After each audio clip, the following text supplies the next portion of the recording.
Bismillahirrahmanirrahim. Assalamualaikum warahmatullahi wabarakatuh. Alhamdulillahi rabbil alamin. Wassalatu wassalamu ala ashrafil anbiya wal mursalin.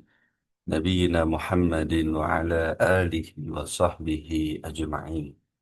Ashhadu an la ilaha illallah wahdahu la syarika lah. Wa ashhadu anna Muhammadan abduhu wa rasuluh. اللهم لا سهل إلا ما جعلته سهلا وأنت تجعل الحزن سهلا إذا شئت اللهم لا علم لنا إلا ما علمتنا إنك أنت العليم الحكيم اللهم فقهنا في دينك وعلمنا ما ينفعنا وارزقنا إخلاصا في القول والعمل وزدنا علما يا أرحم الراحمين يا معلم آدم علمنا ويا مفهم إبراهيم وسليمان فهمنا طيب نواصل في شرح كتاب التوحيد للشيخ أبو علي محمد بن عبد الوهاب بن سليمان التميمي المتوفى سنة 60 بعد 200 وألف. Kita masih di bab yang ke-18.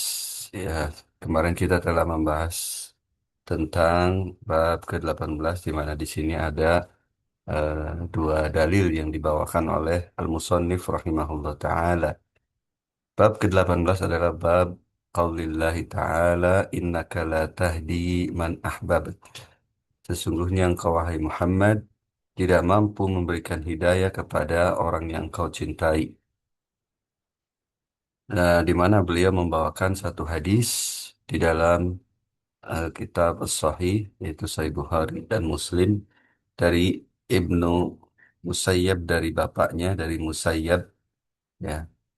Kata Al-Musayyab ketika Abu Talib hendak wafat, ya paman Nabi SAW hendak wafat, kemudian Nabi SAW datang kepada beliau, kepada Abu Talib, dan di sisinya sudah ada Abdullah bin Abi Umayyah dan Abu Jahal. Ya. Maka Nabi SAW bersabda kepada pamannya, Ya ammi, wahai pamanku, Qul la ilaha illallah. Ucapkanlah la ilaha illallah, kalimatan uhaju laka biha indallah. Sebuah kalimat yang saya akan eh, berhujjah di hadapan Allah untukmu. Faqala lahu, maka Abu Jahal dan Ibnu Abi Umayyah, mereka berdua berkata kepada Abu Talib, Atarghabu an millati Abdul Muttalib? Apakah engkau benci kepada agamanya Abdul Muttalib, yaitu bapaknya? Kemudian Nabi mengulangi, mereka pun mengulangi kata yang sama. Sampai terakhir, sampai terakhir Abdul Muttalib wafat. Abdul Muttalib tidak mau mengucapkan apa yang Nabi eh, minta. Ya. Kemudian Nabi SAW bersabda, La astaghfironna laka ma lam unha anka. Ya. Saya benar-benar akan memintakan ampun untuk. Ini lam pada kata la astaghfironna itu adalah lam waqi fi jawabil qasam. Ini lam ini yang saya kasih garis kuning, yang saya kasih tanda kuning adalah lam yang terletak pada jawab sumpah. Ya, mana sumpahnya? Sumpahnya mahdzuf, sumpahnya mahdzuf, ditutup, terbuang. Ya. Takdirnya apa? Takdirnya wallahi la astaghfironna lak. Demi Allah saya akan minta ampun untukmu. Selama saya tidak dilarang. Tapi ternyata turun ayat maka nalin nabiyyi walladzina amanu ayyastaghfiru lil musyrikin. Ternyata Nabi dilarang.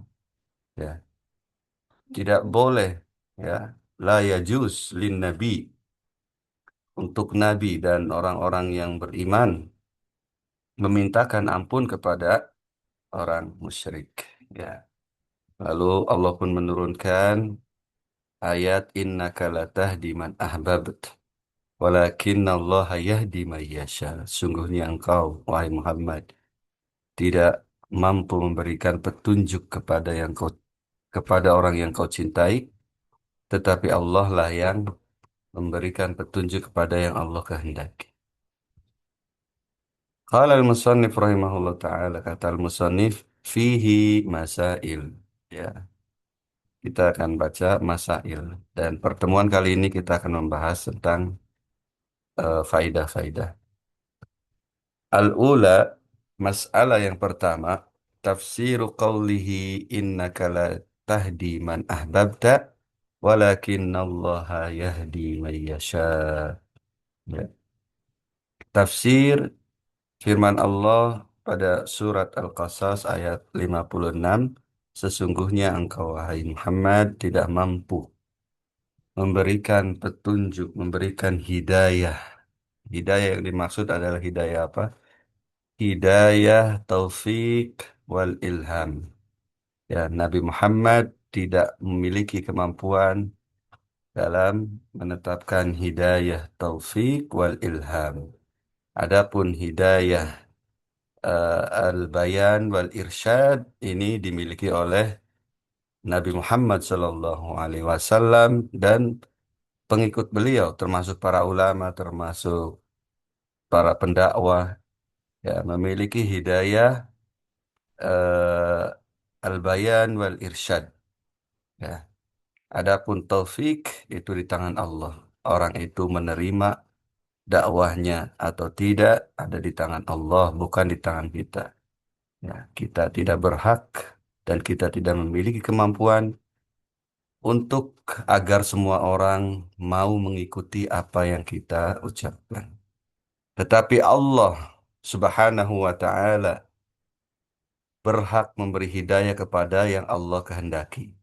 Ya, jadi di sini Syekh Muhammad ingin menjelaskan bahwa ketidakmampuan makhluk, kelemahan, betapa lemahnya makhluk sampai ingin menyelamatkan orang yang dia sayangi saja, dia tidak mampu. Ya. Dan kemahamampuan Allah Subhanahu wa taala. Ya, kemahamampuan Allah Subhanahu wa taala di mana Allah bebas memberikan hidayah kepada siapa yang Allah kehendaki. Ya, ini tentang argumentasi tauhid. As-saniyah, yang kedua, masalah yang kedua, ya, tafsir qawlihi, tafsir firman Allah Subhanahu wa taala, maka lin nabiyyi wal ladzina amanu ayastaghfiru lil musyrikin walau kanu ulil qurba min ba'di ma tabayyana lahum annahum ashabul jahim. Tidak patut, ya, atau tidak boleh seorang nabi dan orang yang beriman memintakan ampun kepada orang musyrik, ya, meskipun mereka kerabat dekat, ya, memiliki kedekatan dengannya, setelah jelas baginya bahwasanya orang musyrik itu tempatnya atau orang musyrik itu penghuni jahim, penghuni neraka. Itulah sebabnya kita dilarang mengucapkan salam terlebih dahulu kepada orang musyrik, kepada orang kafir. Tidak boleh kita mengucapkan salam, ya, kepada orang kafir. Duluan itu tidak boleh. Karena di dalam salam ada keselamatan. Sedangkan Allah menjamin orang musyrik, orang yang mati dalam keadaan musyrik, berbuat syirik, ya, ini ashabul jahim. Mereka menempati akan menjadi penduduk jahim, yaitu neraka, nar. Ya. Sebagaimana Abu Talib wafat dalam keadaan musyrik, masih berada di atas agamanya Abdul Muttalib, ya kan, masih berada di atas agamanya nenek moyangnya, ya, tidak mau masuk Islam, ya, maka dilarang Nabi SAW memintakan ampun untuk pamannya, walaupun pamannya memiliki jasa yang besar bagi beliau. Allahu a'lam bishawab.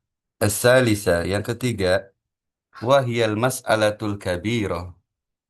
Ya, kata Syekh, Ini masalah yang besar, ya. Yang ketiga itu adalah masalah yang besar. Apa maksudnya? Tafsiru qawlihi, tafsir sabda Nabi SAW, Qul la ilaha illallah. Katakan, wahai pamanku, la ilaha illallah. Bikhilafi ma'alaihi mayyaddail ilm. Ini menyelisihi orang-orang yang mengklaim bahwa mereka itu berilmu. Apa maksudnya? Apa maksud Syekh mengatakan masalah ini masalah besar dan tafsir ucapan Nabi SAW, katakan wahai pamanku la ilaha illallah, ini menyelisihi orang-orang di zaman beliau, di zaman Syekh Muhammad bin Abdul Wahab, yaitu di tahun 1300-an ya, 1200, afwan, 300 tahun yang lalu, ya, ada orang-orang yang mengklaim bahwa mereka di atas ilmu dan bahwasanya menurut mereka bahwa sekedar meyakini bahwa Allah itu pencipta, bahwa Allah itu yang memberi rizki, sekedar tauhid rububiyah dan asma wa sifat itu sudah cukup. Nah, ini di zaman beliau nampaknya sudah muncul. Karena itu beliau mengatakan bi khilafi ma alaihi ma yadda'il ilm. Ini menyelisihi orang yang mengklaim bahwa mereka berilmu. Ya, di zaman sekarang lebih lebih lebih lagi kan di zaman sekarang itu ada para dai yang mengatakan bahwa ya agama apapun ya mereka sama, muaranya itu satu. Mereka bertuhan ya dengan konsep Tuhannya masing-masing katanya. Mereka bertuhan, kemudian mereka pun meyakini bahwa yang menciptakan itu adalah Tuhan, yang memberi rezeki adalah Tuhan. Nah, maka pada dasarnya agama itu semuanya sama. Nah, ini sudah muncul di zaman Syekh rahimahullah ya. Klaim-klaim seperti ini dan dai-dai seperti ini itu sudah muncul. Ya, di zaman sekarang juga ada. Ya, orang-orang yang mengatasnamakan Islam bahkan beragama Islam ya berpendapat seperti itu, pluralisme dan liberalisme. Bahwasanya kalau kita pahami sabda Nabi SAW, Qul la ilaha illallah, maksudnya adalah tidak cukup keyakinan semata bahwa Allah yang menciptakan, bahwa Allah yang beri rezeki, tidak cukup. Dari mana diambil? Karena orang musyrikin itu meyakini, bahkan Abu Talib itu meyakini benar kebenaran Islam, sudah meyakini kebenaran Islam. Dan Abu Jahal juga meyakini Allah pencipta, Allah pemberi rezeki. Kata Allah Subhanahu wa taala, wala in sa'alta, kalau engkau bertanya kepada mereka ya, wala in sa'altum ya, may yakhluqus samawati wal ard, siapa yang menciptakan langit dan bumi? Saya kulun Allah, mereka akan menjawab Allah yang menciptakan. Ya, may yarzuqukum minas sama'i wal ard, siapa yang memberi rizki kalian dari langit dan dari bumi? Saya kulun Allah, mereka akan menjawab Allah karena memang sudah dibekali keyakinan itu. Tetapi tidak cukup. Kalau seandainya itu cukup, Nabi nggak akan maksa pamannya untuk mengucapkan la ilaha illallah. Tidak akan memaksa. Nabi sudah, paman saya sudah Islam. Seperti yang dianggap orang zaman sekarang yang berkeyakinan liberalis dan pluralis. Ya, bahwasanya Islam itu selain diyakini harus diikrar, diucapkan dan diamalkan. Ya, harus diucapkan la ilaha illallah. Wallahu a'lam bishawab. Ar-rabi'ah, masalah yang keempat, anna Aba Jahlin wa man ma'ahu ya'rifuna muradan Nabi sallallahu alaihi wasallam idza qala lirrajuli qul la ilaha illallah. فقبح الله man Abu Jahlin a'lamu minhu bi aslil Islam. Bahwasanya Abu Jahal dan Ibnu Abi Umayyah, mereka berdua atau orang-orang yang bersama Abu Jahal ya, kafir Quraisy, mereka mengetahui apa yang dimaui oleh Nabi Shallallahu Alaihi Wasallam. Ya, kalau orang itu mengucapkan la ilaha illallah, apa konsekuensinya? Mereka sangat tahu betul konsekuensi dari kalimat la ilaha illallah. Kata Syekh, faqabbaha faqabbahallahu man Abu Jahlin a'lamu. Qabbaha itu doa keburukan ya. Maka semoga Allah menimpakan keburukan kepada orang-orang yang Abu Jahal lebih lebih tahu tentang dasar Islam daripada dia, kata Syekh.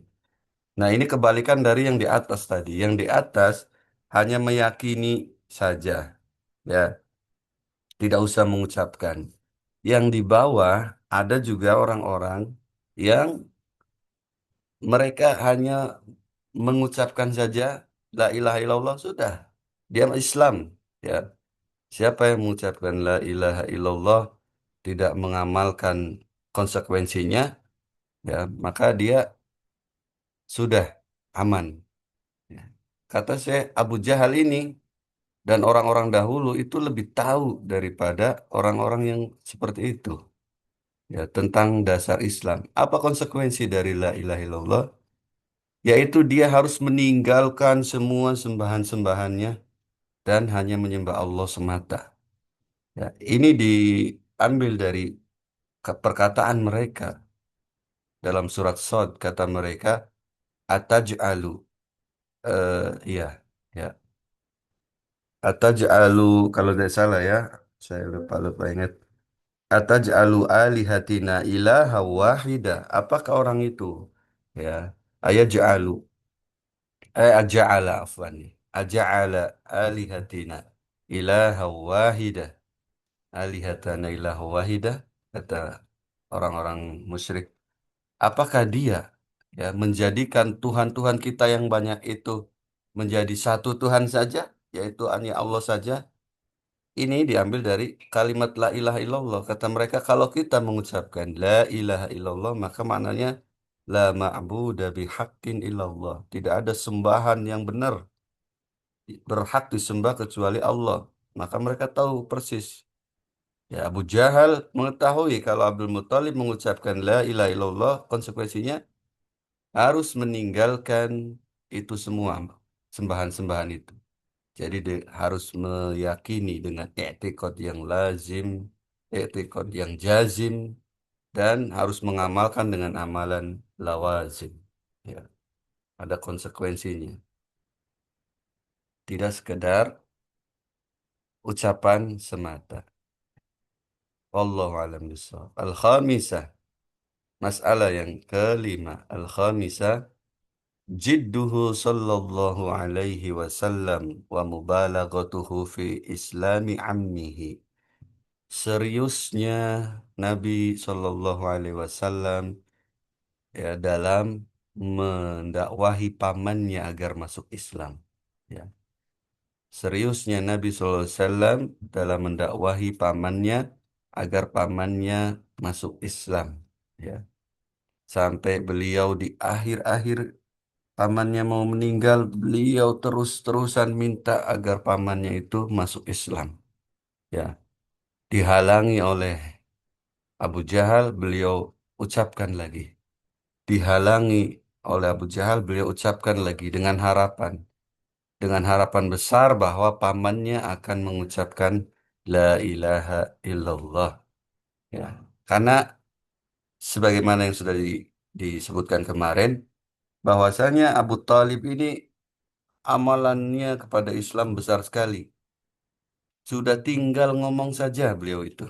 Sudah tinggal la ilaha illallah, udah beres. Beliau punya jasa yang besar terhadap Islam. Beliau melindungi Nabi di saat orang-orang Quraisy ingin mencelakakan Nabi. Ya. Beliau membantu dakwah Islam. Beliau mensupport dakwah Nabi.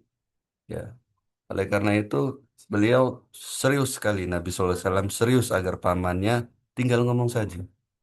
Ya.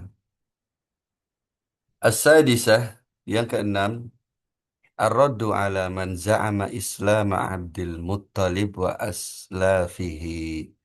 Nah, ini juga sering didapati ya orang-orang Islam. Kata Syekh Muhammad bin Abdul Wahab, masalah yang keenam adalah bantahan, rad, bantahan kepada orang yang meyakini, menganggap ya bahwa Abdul Muthalib ini orang Islam dan penerus-penerus maksudnya pendahulunya Abdul Muthalib ini Islam ya di masa fatrah kan, masa tidak ada nabi, masa kosong dari nabi. Kata mereka, kata orang-orang itu ya Abdul Muthalib itu Islam. Nampaknya ini juga sudah muncul di zaman Syekh Muhammad bin Abdul Wahab, bukan di zaman kita saja ya. Jadi sudah ada orang yang mengklaim seperti itu. Bantahannya dari mana? Dari sisi mana? Bantahannya dari Nabi SAW meminta beliau untuk mengucapkan la ilaha illallah dan beliau Abdul Muthalib wafat di atas agamanya beliau Abu Thalib pamannya Nabi wafat di atas agamanya Abdul Muthalib. Apa itu agamanya Abdul Muthalib? Bukan Islam, ya. Bukan agama Islam. Lebih ekstrim lagi, ada yang mengatakan bahwa Abu Thalib itu juga Islam. Dia akan mendapat manfaat katanya karena banyak jasanya, ya. Dan lebih ekstrim lagi dan lebih ekstrim lagi, ya. Ada pendapat-pendapat seperti itu. Dan ini hadis itu, kisah yang di atas itu bantahan untuk klaim ini. Sekiranya Abdul Muthalib sudah Islam, ngapain Nabi SAW serius mendakwahkan pamannya? Buang-buang waktu. Orang pamannya udah berada di agama yang benar. Kan seperti itu. Nabi SAW meminta, berharap, meminta sangat berharap pamannya mengucapkan la ilaha illallah, menunjukkan bahwa pamannya belum di atas Islam. Dan milahnya Abdul Muthalib belum Islam. Seperti yang diklaim orang-orang yang beranggapan seperti itu. Wallahu a'lam bishawab. As-sabi'ah. Masalah yang ketujuh. As-sabi'ah. Ya. Kaunuhu sallallahu alaihi wasallam istaghfara lahu falam yughfar lahu bal nuhiya an dzalik. Bahwa Nabi SAW memintakan ampun, benar-benar memintakan ampun untuk Abu Talib, ya, tapi tidak diampuni. Falam yughfar lahu, tapi Allah tidak mengampuni Abu Talib. Bal nuhiya an dzalik, bahkan Nabi SAW dilarang dari hal tersebut, dari memintakan ampun ya untuk orang musyrik. Nabi dilarang. As-saminah, masalah yang ke-8. Saminah. Madarratu ashabis su'i alal insan. Nah, ini penting. Kata Syekh Muhammad bin Abdul Wahab, ya, dampak buruk dari teman yang buruk, dari teman jelek, ya, dari berteman dengan orang yang jelek itu salah satunya ini dampak buruknya. Ya, bahkan di akhir hayatnya temannya itu masih mempengaruhi. Teman buruknya itu masih mempengaruhi di akhir hayatnya. Oleh karena itu, kita wajib memilih teman, ya. Wajib untuk memilih-milih teman yang baik. Jangan asal berteman, karena ini dampak teman itu berdampak kepada kita. Kalau teman buruk, dampak buruknya akan ke kita. Ya, kata saya, madorotu ashabisu, ya, dampak buruk dari teman yang buruk. Ya. Terlebih lagi penuntut ilmu, penuntut ilmu agama harus milih teman yang baik. Ya, gak boleh berteman dengan teman-teman yang buruk karena pasti akan terdampak dan terbawa.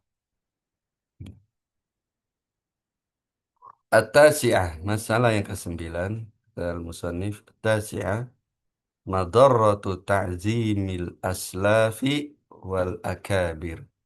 Ya, dampak buruk dari mengagungkan nenek moyang. Ya, mengagungkan nenek moyang.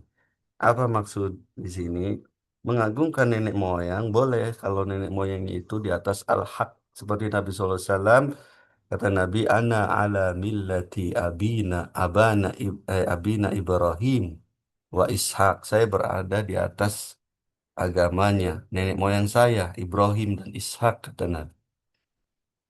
Yang dimaksud ini adalah menjadikan nenek moyang sebagai dalil, gitu.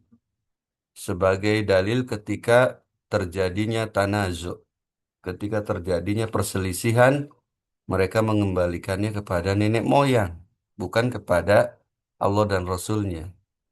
Padahal Allah memerintahkan fa in tanaza'tum fi syai'in farudduhu ilallahi war rasul. Kalau kalian berbeda pendapat, berselisih pendapat, ya, maka kembalikan kepada Allah dan Rasul. Kalau ini kembalinya kepada aslaf, kepada nenek moyang, ya, pada bapak-bapak mereka, pada ucapan-ucapan mereka, ya. Dan inilah dampak buruknya. Al-ashira yang ke-10, syubhatu lil mubtilina fi dhalik. Lil istidlali abi jahlin bidalik. Bahkan bahwa ini syubhat dari orang-orang yang menghendaki keburukan, kebatilan, ya, pada mengagungkan aslaf ini, mengagungkan nenek moyang ini. Menjadi syubhat bagi orang-orang yang menghendaki kebatilan. Kenapa? Lil istidlali Abu Jahlin bidzalik. Karena Abu Jahal ini berdalil dengan nenek moyang tadi. Ya, berdalil dengan aslaf. Abu Jahal berdalil dengan nenek moyang. Atarghabu an millati Abdul Muttalib. Gitu ya. Dan ini syubhat ini langsung mengena kepada hatinya Abu Talib, ya, langsung mengena kepada hatinya Abu Talib, syubhat ini, syubhat nenek moyang, ya, karena bangsa Arab dididik dari kecil untuk menghormati, untuk memegang teguh ajaran atau pepatah dari orang tua mereka. Dan Islam juga mengajarkan seperti itu sebetulnya. Tapi kalau orang tua merekanya di atas kebenaran, Nabi bersabda, ya, laisa minna, ya, bukan dari golongan kami, man la yahtarim, siapa yang tidak menghormati orang tua kita, itu orang tua dari kami. Nah, akabirona, man la yahtarim akabirona, atau kama qala, ya, bukan dari kami orang yang tidak menghormati eh, orang-orang tua dari kami. Ya, jadi memuliakan orang tua, orang yang lebih tua itu ajaran Islam juga. Bukan sekedar ajaran orang Arab, tapi yang dicela di sini adalah eh, walaupun bapak-bapak mereka, nenek moyang mereka itu tidak berilmu.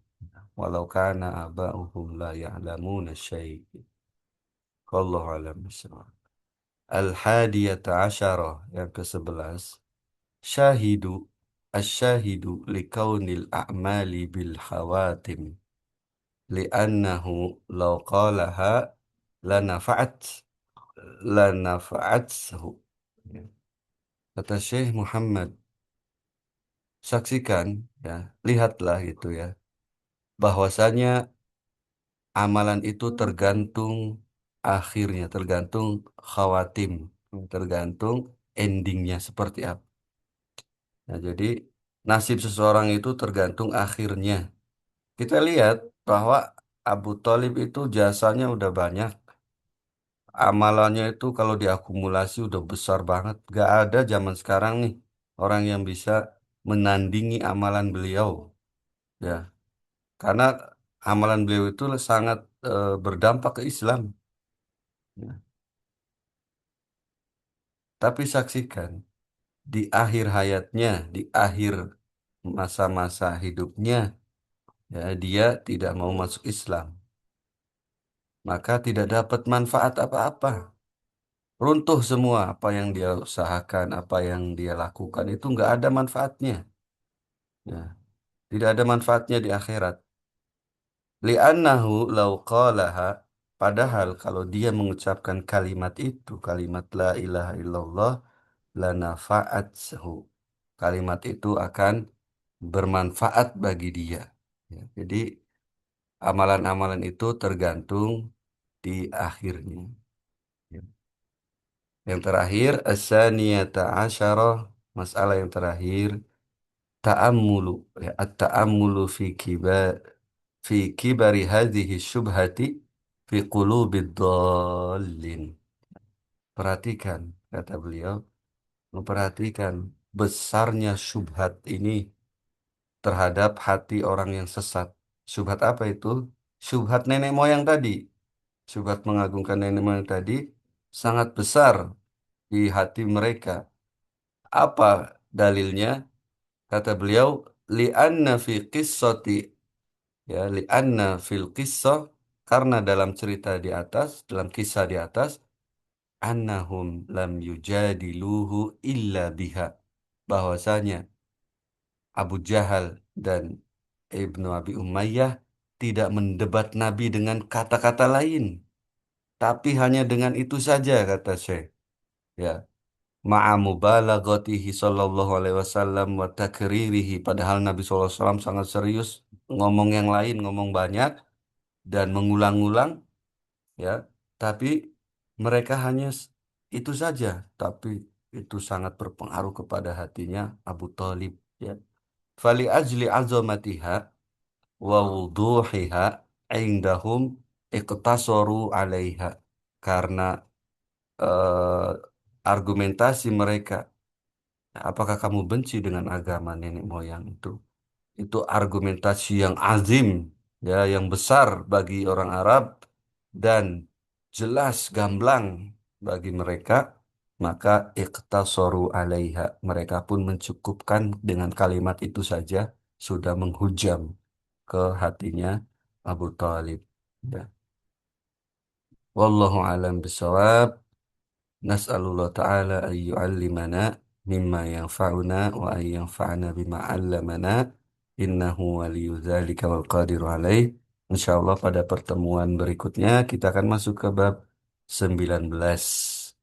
Bab maja'a anna sababa kufri bani Adam wa tarkihim dinahum huwal ghuluwu fis salihin. Bab bahwasanya sebab kekufuran anak cucu Adam dan sebab mereka meninggalkan agama yang benar itu adalah gulu terhadap orang-orang yang soleh. Insya Allah pada pertemuan berikutnya kita akan membahas bab ini, babnya ke-19. Saya rasa cukup. Subhanaka Allahumma wa bihamdika. Asyhadu an la ilaha illa anta astaghfiruka wa atubu ilaik. Wassalamualaikum warahmatullahi wabarakatuh.